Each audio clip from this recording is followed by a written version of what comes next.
Hi everyone, this is Shiva, Assistant Professor, Department of Computer Science, Bharat Institute of Higher Education and Research. And I am here to present a lecture on a course of organizational behavior, and the topics are formal and informal groups and group norms. So first we'll see about what is formal and informal groups. So formal groups in the sense it is a designated work assignments and routed tasks. That is, the work will be assigned to a designation persons. So the person who have a good designations, they will be assigned to their works. According to their designation, they will be assigned for some works. And the routed task will be um, carried out in a formal groups.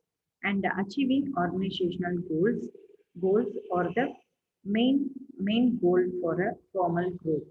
And now we'll see the types of group.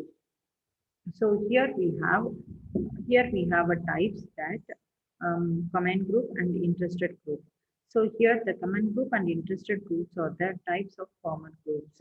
So these two kinds of groups that will comes under formal groups. So individuals who report directly to the manager. So individuals here are the employees. They will report their work to the team manager or a leader. So that is called command group. An interested group. So interest group is in the sense individuals working together to achieve a specific objective. So that means the individuals working together to achieve some specific goals of the organization. So the interested people they will be joined together to form a group for a main objective of the organization. So that is called interest group. And we'll see what is informal groups. So informal groups in the sense, the groups are formed with friendship and common interest. The people or the employee who are having the common interest with some activities or with some work, they will join together to form an informal group. Okay, and the friendship. So the people who are friends, they will join together to form a group that is called informal groups. And here in the informal groups, we have two types. One is task group and another one is friendship groups. So here, those working together to finish a job or a task is known as task group. So that means the people or the employees work together to finish some work or to finish some goal. So that is called task group. So they are joining work to complete or to accomplish some task. That is task group. So for example, a group of workers working on a project and reporting to the same manager is considered as command group. Okay. So the people who are working for a project. So the same project they are working for and they are reporting to the same manager is considered as a command group. Okay, and the friendship group. The friendship group or the group those brought together because of their shared interest. So when while they are sharing something with their friends, they will be having the same interest towards a work or towards anything. Okay, so if they have the same interest on something or common characteristic if they have, so while you are speaking with your friends, if you can feel that you both have a common characteristics. So that means you both are common composed like same characteristics. If you have, then you will interacted with the friend more, right? So the same thing. If you're interested or if your character are same means, then you will become a friends. So those friendship group will join together to make a friendship group. So for example, member of a club. So the club members are the friends. They may be the friends or they may have the common characteristics or common interest. And this is the picture representation of the types of groups. So here the formal and informal groups types. So the groups will be having two types, that is formal groups and informal groups. And the formal groups again it will be separated into two groups, that is command group and task groups. And informal groups will be separated into two groups, interested groups and friendship groups. So the command groups means the same project, the people working in the same project, they will be reporting to the same project manager. That is called command group. And task group will be the people are joined together to accomplish some task. That is for the task they are joining the group. They are forming the group. That is called task group. And interest group means the people who are having the same interest, that is the common interest or common characteristics, they will form a group is called interest group.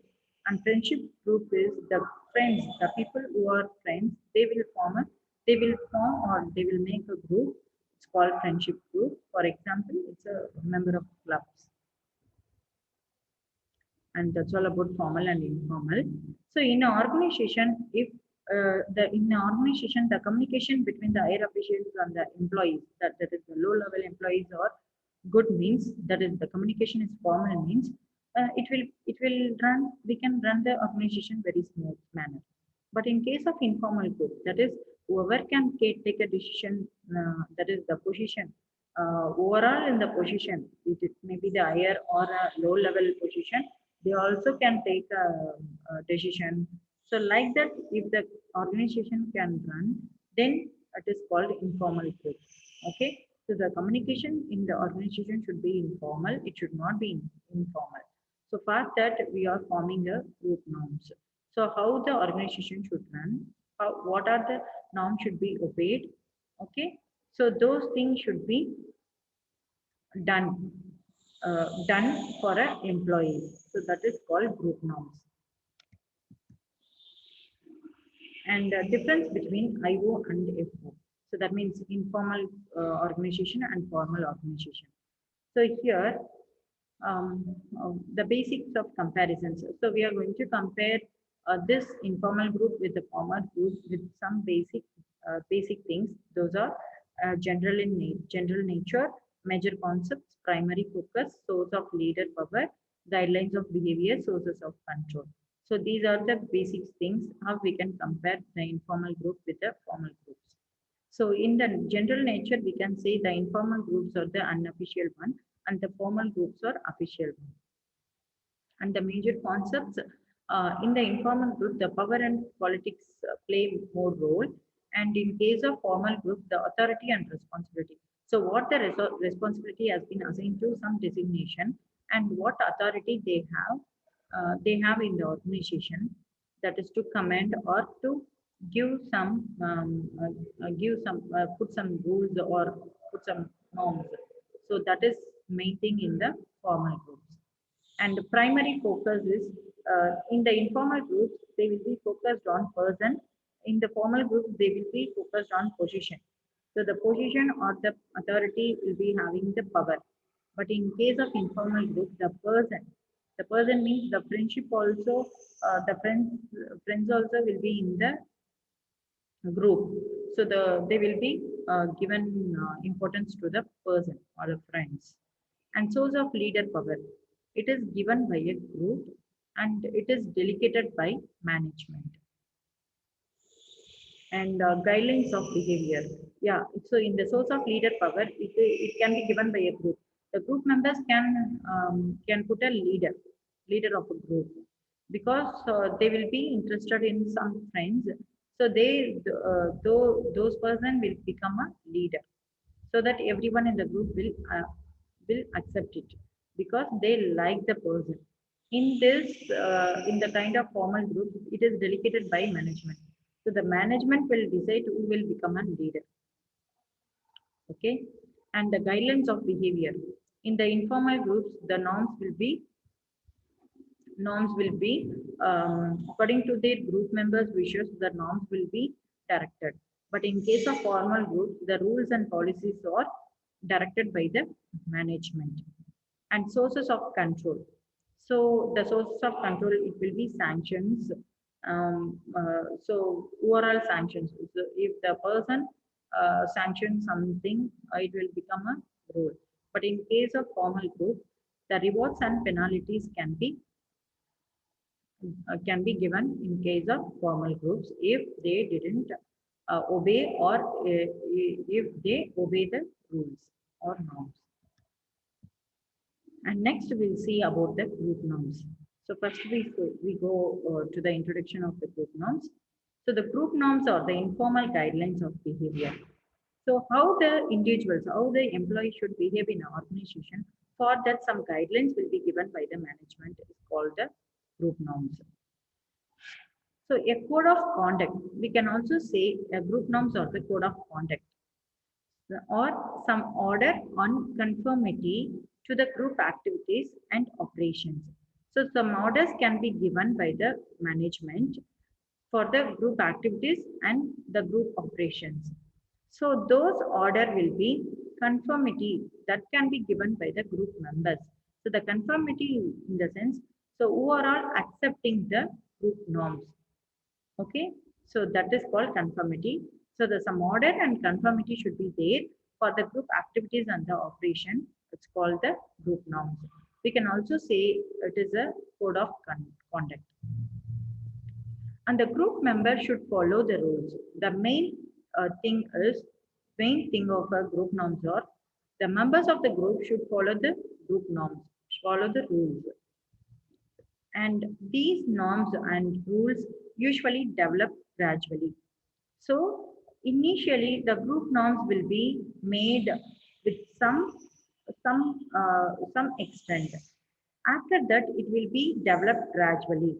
So how we can develop the group norms gradually means, so we can analyze whether the group norms can be accepted by the employees or not.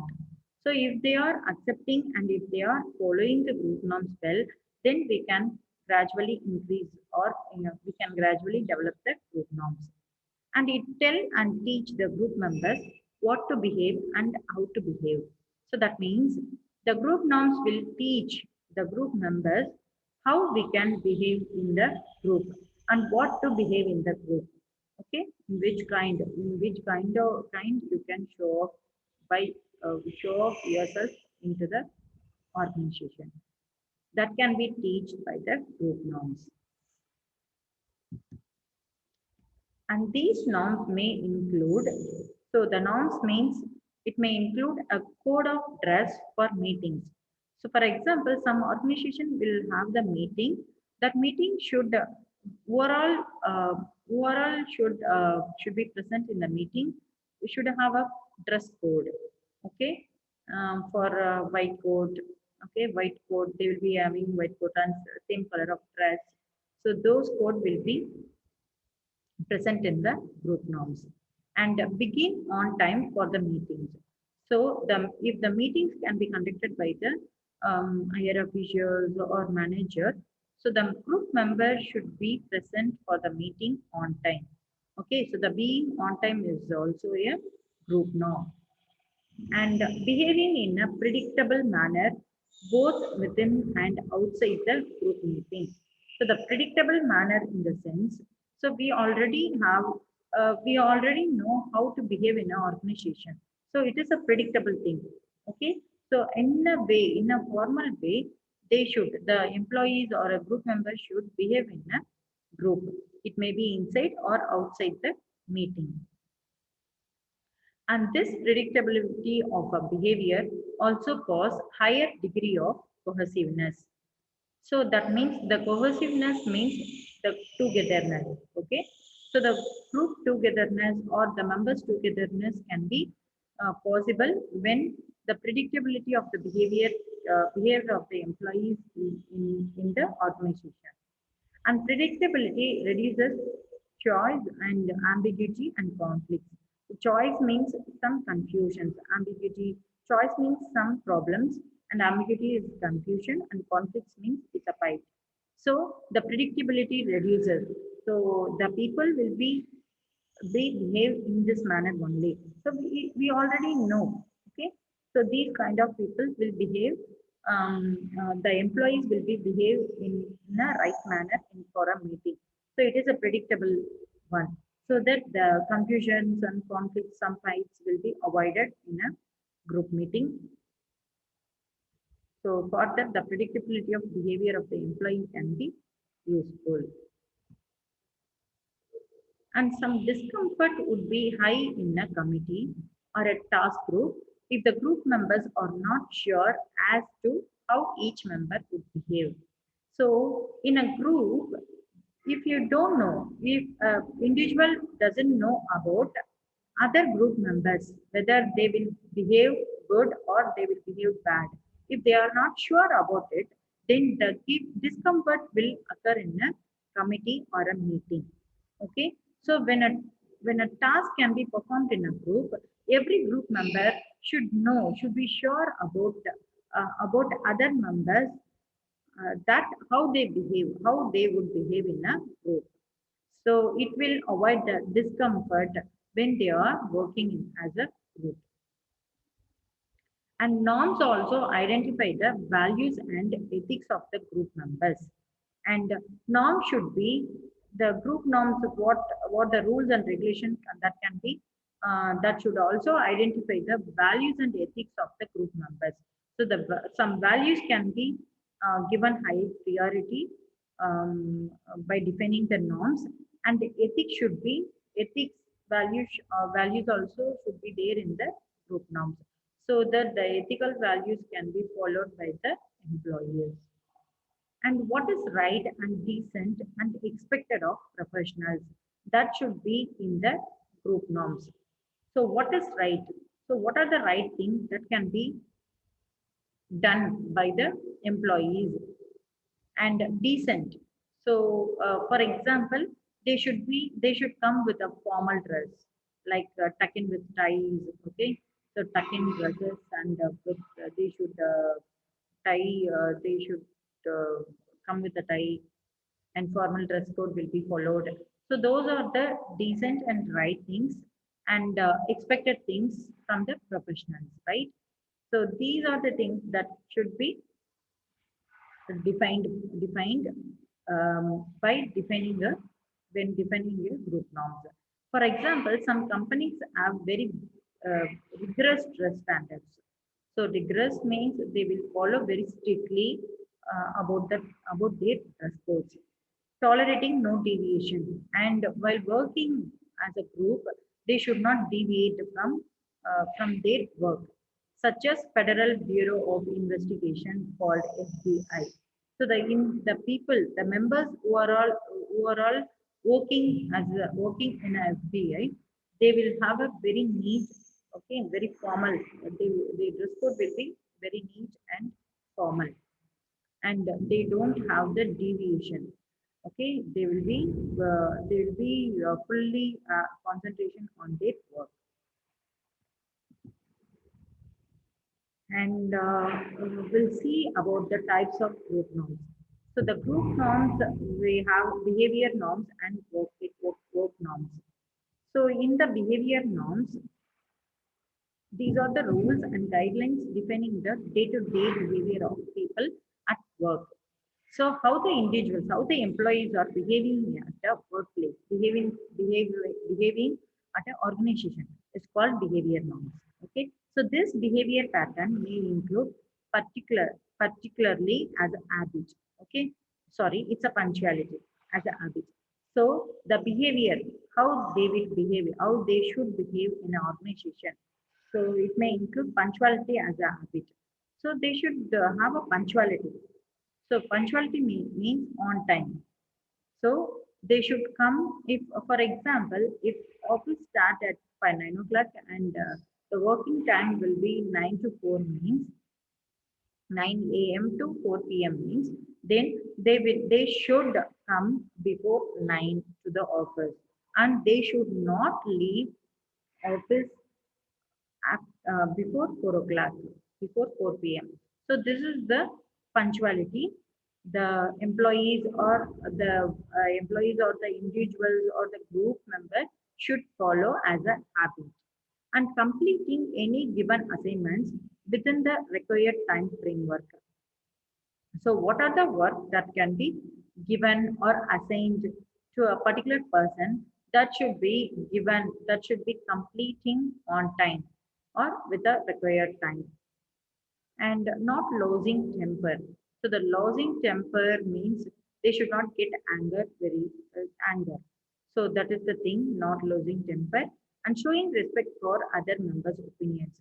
If the other members in the groups are showing some opinions, then we should respect them, respect the opinions of the member. And that's all about the behavior norms, and we'll see some work norms. So for work, okay, to regulate the work of the individuals or the employees, we should form or define a work norms. So the work norms regulate the performance and productivity of individual members. So the work norms mainly regulate the performance and productivity. So the performance and productivity should be regulated by having a work norms. So the work norms maybe like fixing a target. Okay, so the target can be fixed means then the performance and productivity of the individual members will regulate or will be increased. An overly ambitious worker who produces more is considered as much as deviate from the norms as a worker who is an underproducer. So the person who is obeying work norms, okay, who is obeying the work norms, they will be mostly the ambitious worker. So they will produce more, okay. But in case of the person who are deviate from the norms, that is the person who are not obeying the norms, they are the workers who's an underproducer. So their productivity will be less. And work norms usually put an acceptable level of productivity. So when we are setting the work norms, the acceptable level of productivity should be set with a reasonable tolerance, so that the comparatively poor performers or the deviate from the norms, that is they are underproducer. Okay, the poor performers can also be accommodated, and that they do not become a burden on the peers. So that means if they are the poor performance who are not producing up to the level, up to the accepted level of the productivity, they are called the poor performer. So the acceptable level of productivity should also be a tolerance level, so that the very poor performance also can reach the acceptable level. So it will not be burden to their peers. Peers means the co-workers of the poor performance. And the workers performing below the lower acceptable levels are generally informally warned and encouraged to produce more. So that means the worker performing below the lower acceptable level, that is the poor performer, their productivity will be less. So they are generally informed or warned.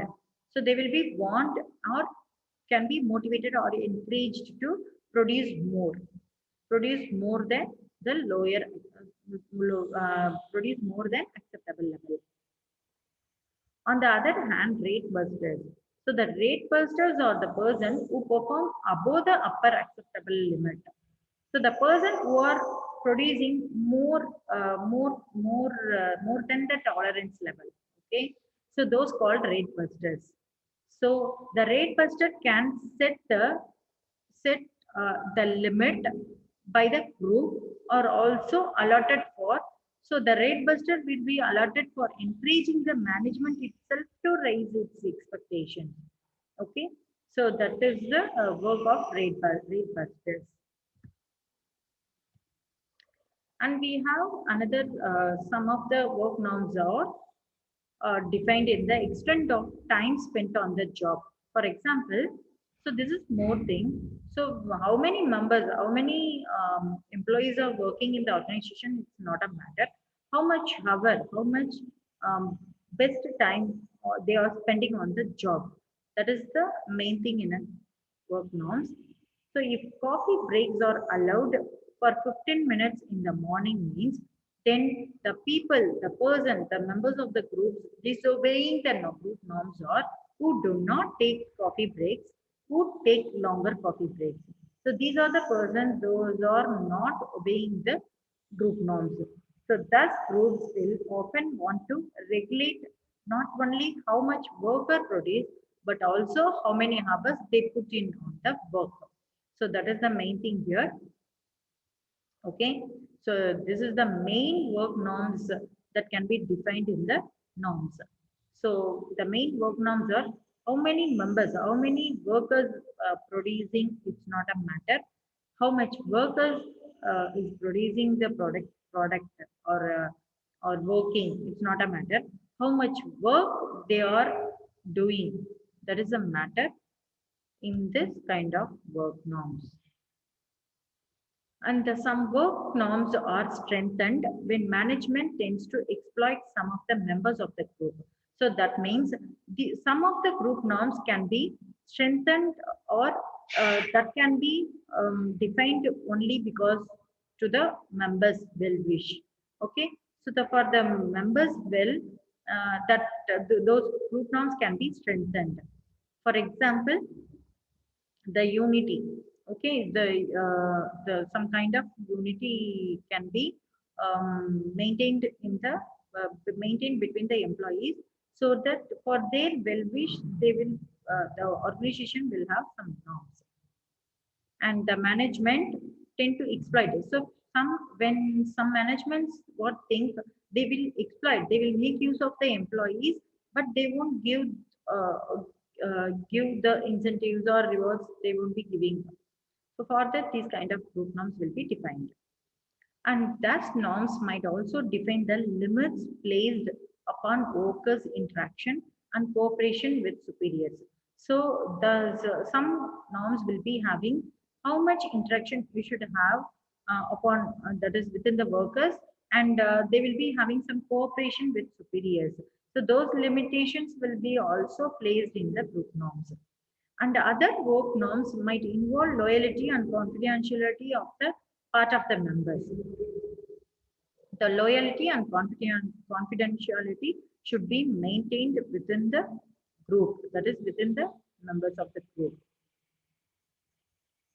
And the next group norms are workers are not expected to report about fellow workers to superiors. So when the members, they will not be expected to report some problem, some something about their fellow workers. Okay, the co-workers, that is their peers. So they should not report anything about their fellow workers to the higher officials. And confidentiality is a powerful group norm, so that no matter how much tension they may have between workers and management. So the workers and the management have having any conflicts or a fight means they should not they should not tell the company secret outside, because if they have any tension within between the workers and management also, they should confidentiality is the powerful group norm should be there, so that the workers will not reveal the company secret to the competing organization. And group norms are generally reinforced if all members agree to follow by them. So if the group norms can be accepted by all the members means, then they will be very easy. They will agree easy to achieve the group goals achievement or ensure group survival. So they will be, if they are liking their group norms, they will wish to obey that, right? So they will agree easy to achieve the organization goal also, and the group will survive. So if norms do not conflict with individual values and principles, so every individual, every employee will be having their own values and beliefs and their own culture, and they will be having their own principles. So then group norms should not conflict with this, that is interfere with these things. And the norms are reinforced if the members value their membership in the group and do not like the outcomes of violating them. So the norm should be reinforced with the members that the value, they should value their membership in the group. So they should feel proud about their group, and they do not like the outcome of violating them. If they are violating them, they will get some get some punishment.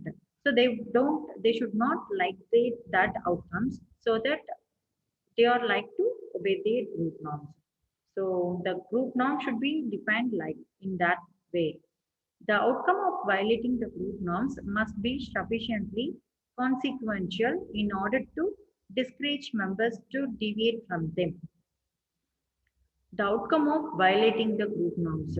So if the outcome of the violating the group norms, it should be consequential. That is, the outcome of the violating the norms should be consequential in order, so that the group members will be discouraged to deviate from them. That is, they should not deviate. Okay, they should not deviate from the group norms. And the group enforce compliance with the norms in many ways. That means the member can show their compliance with the group norms in a many way. For example, they can reward people who comply with the group norms by appreciating them. So if the group members are obeying the group norms, they can be rewarded by the organization or the management. How they can do that means by listening to them in a respectful manner. So what they are saying, they can listen to them in a respectful manner by making them leaders of the group.